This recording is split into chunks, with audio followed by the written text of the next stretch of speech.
enjoying your life and living your best life is so important is because it creates a psychological ownership in the person. By them competing with your life, literally, right? And as an individual engages in competition, either with a person or an abstract concept, they develop a sense of psychological ownership over the prize. The anticipation of claiming the prize and the fear of losing it increases its perceived value. Right? And another thing, competition can invoke strong emotions such as excitement, anticipation, adrenaline, but also it creates a sense of loss, creates of lowering of self-esteem, the competition, right? Because you're comparing yourself, right? And this psychological reaction to competition makes them value you when you give them your time. Whenever all of a sudden you're free for the weekend for them, they value it more. It's almost like an absent dad that's barely home, but when he arrives, the kids are happy because they finally got time to spend time with their dad, right? Or they finally got time to spend time with their mom. Your absence increases the presence when you're around, but also the fact that you are not miserable when they're not around is really the thing that irks them, right?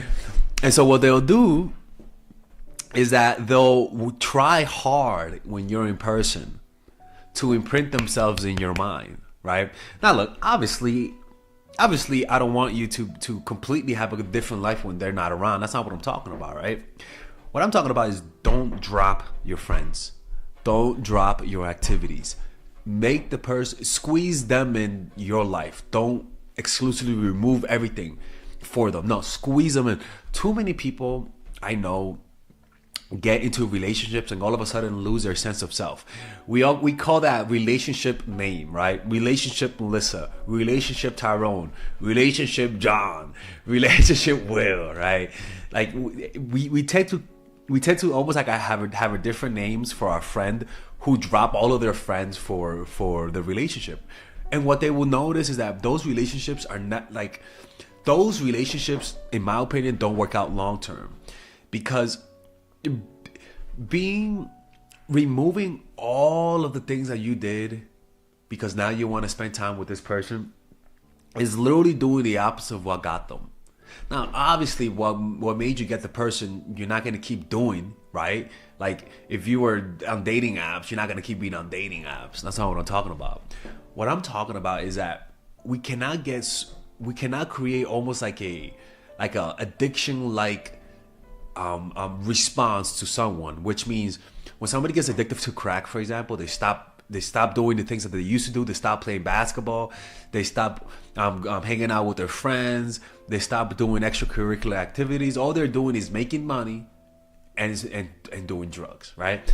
And this is what happens. A lot of people lose their quality of life when they get into relationships where they literally stop working on the things that they had.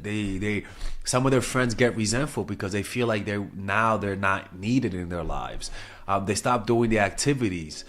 They stop going out. They lose themselves. They get out of shape. They stop trying to be attractive because they feel like they got everything they need. When in reality, you gotta keep them in competition.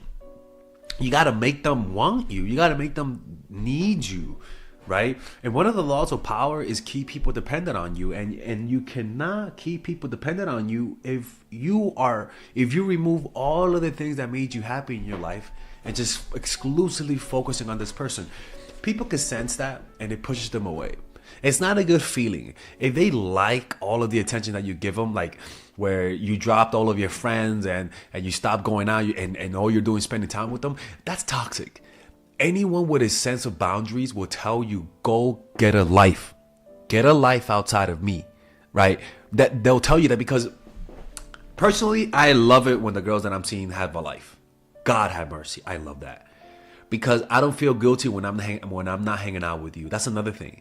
I don't feel guilty when I say no to you to hang out tonight because I know you have something else backing you up, and that's attractive, right? So it's not just the fact that you're busy, but you do make time for me. That's what you want. But also, I don't feel the burden of saying no to you and knowing that you're miserable because now you can't spend all day, all week with me, all weekend with me, right? And also, people will tell you People, exes have a tendency to come back when you're happy. It's almost like they can sense it, like someone's happy. They can sense it. You are your most powerful and your most attractive self when you are in love with your life. When you stop seeking happiness through someone and learning to deepen the experience of what you already have. Meaning, if you draw, get better at drawing. If you like to dance, get better at dancing. If you know your friends, get to know them more. Go on vacation with them.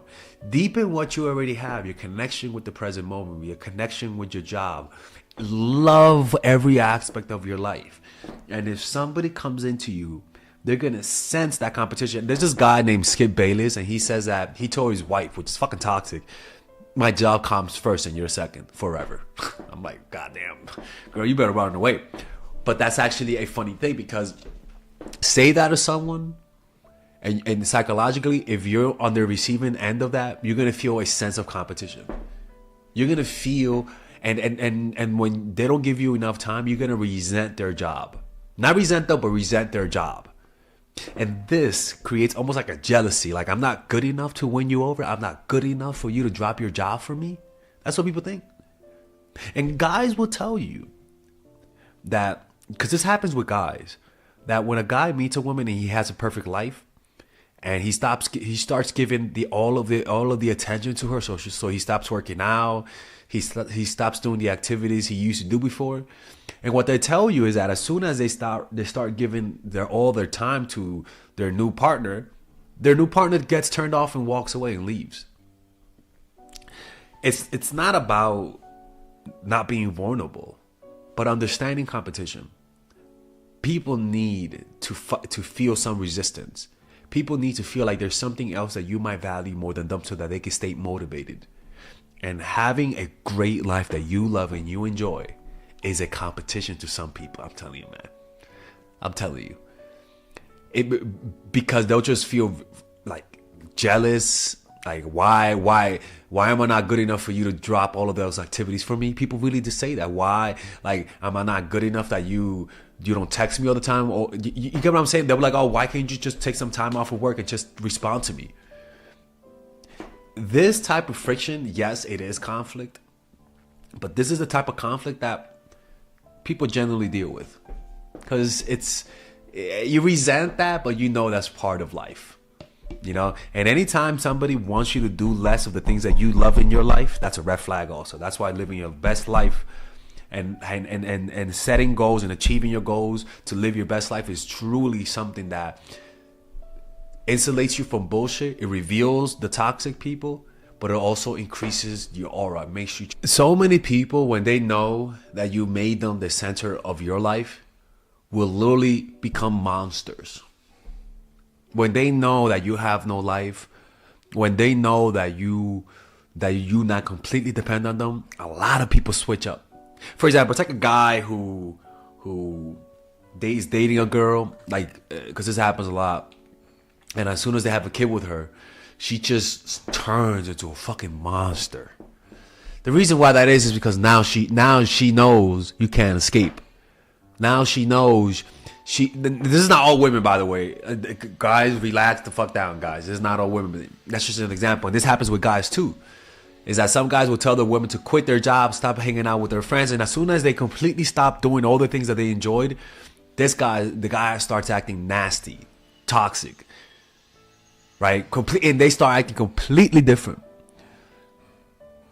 So you have to be careful with people who encourage you to give you almost all the time. Like, it's totally fine for a guy to be jealous that you're hanging out with your friends. You get what I'm saying? I completely understand that, right? Like with girls, like some of the girls that I dated, they didn't like the fact that I traveled so much. I get it. I mean, it creates conflict. But when people don't have something to complain about, I don't know. There's just something about it that they notice that what they were complaining about kept things interesting, right? You may not have all the time to hang out. Like, it's like your job, right? You hate you going to work all the time, but you notice, like in school, right? Remember when we were in school? We hated going to school, but there came some summers where we were just fucking bored. And we were like, man, like, I may not like school, but I hate being bored more. I wish there was something to do, right? They may not like the fact that you have a busy life, that you enjoy your life, that you have your own friends, your own activities. But a part of them, there's a sense of like, if they're not toxic, there's a sense of like relief that you have something to do. Any person that's healthy wants some distance from time to time. And the days that they complain about you being busy and about you going on vacation with your friends that not invite them, will also come days when they don't want to see you, and they know that there's a certain, like, you're not gonna freaking go apoplectic when you say let's not hang out today. And that's a real thing, man. Honestly, I hate the fact that, like, if I date a girl and I'm like, she's gonna freaking complain that I can't hang out with her. Like, it's a burden, because I'm like, damn, I want to be able to be okay that I may not hang out with you today, and I know you're gonna have something else to do. That's very important. That's a healthy thing to do. So what I'm trying to say is that when they sense, like, when they notice that they are literally feeling jealous of your job, or they resent the fact that you can't spend time with them, that's when people realize what they feel. You know what I'm saying? Like, you don't really notice how much you love your life until you feel like you're losing your life. You don't know how much you love your job until you feel like you're losing your job, right? And so this is a good way to create competition without really banging the whole football team, or without really like using the opposite sex as a way to make them jealous. Just living your life will create the competition that will make them self-reflect about how they feel about you, and hence what they feel, and thus want to spend more time with you. It's what competition does. Competition reveals how much you want something. And just having a busy life that like clearly excludes them from it because you have your own life, creates that self-reflection. And that self-reflection in the light of competition always makes the prize look better. And it always makes you gives you the illusion that your life will be complete if you get that one thing, because that's what competition does. Live your life. Be happy, motherfuckers. That's what I'm telling you guys. Just more attractive. All right. Anyways, hopefully you guys enjoyed this video. If you guys want to work with me one-on-one, go to myforattraction.org. All right. If you guys enjoy these videos about stoicism, dating, relationships, self-help, moving up in life, I would recommend you guys check out some of my courses that I have for sale. These courses are courses for men and women. For example, Nice Girl, Nice Guy is a course about how to become more assertive. Natural Chemistry is a course for women that I have on how to develop strong relationships. Dark Game is a controversial course that I have for guys on how to attract women in their life and keep it. It's not as dark as it seems, but we do talk about some dark psychology in here. Psychological Game of Attraction is a course that we made for women who are single. And as you see, we have a course about how to develop charisma. Emotional Mastery, which is a course about how to develop a meditation practice and how to improve your emotional life, to become more resilient, to not let rejection hit you so hard, to be able to bounce back from failure. I have a course called Nice Guy, which is a course for guys who are single and guys who want to be able to develop more assertiveness training, right? Most of these courses come at $99. And there you can also purchase the bundle where you guys can purchase all of the courses in one go at a discounted rate, right? We have a bundle for women and a bundle for men. So click in the description down below to check them out.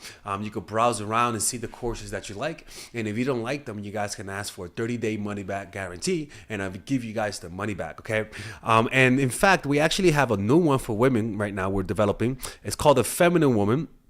So if you're a woman watching, this course is specifically to help women become more feminine, to embrace their feminine while embracing their masculine energy. And I'm actually going to make a course for that, like that for men, which is called the Masculine Man, which is a course on how to develop masculinity and develop masculine energy, to attract women in your life, to attract business success in your life, to be able to be better socializing, to read people better. It's truly an all-around course. So if you guys want to check out those courses, click on the description down below where it says purchase the courses, and I'll see you guys inside. Bye-bye.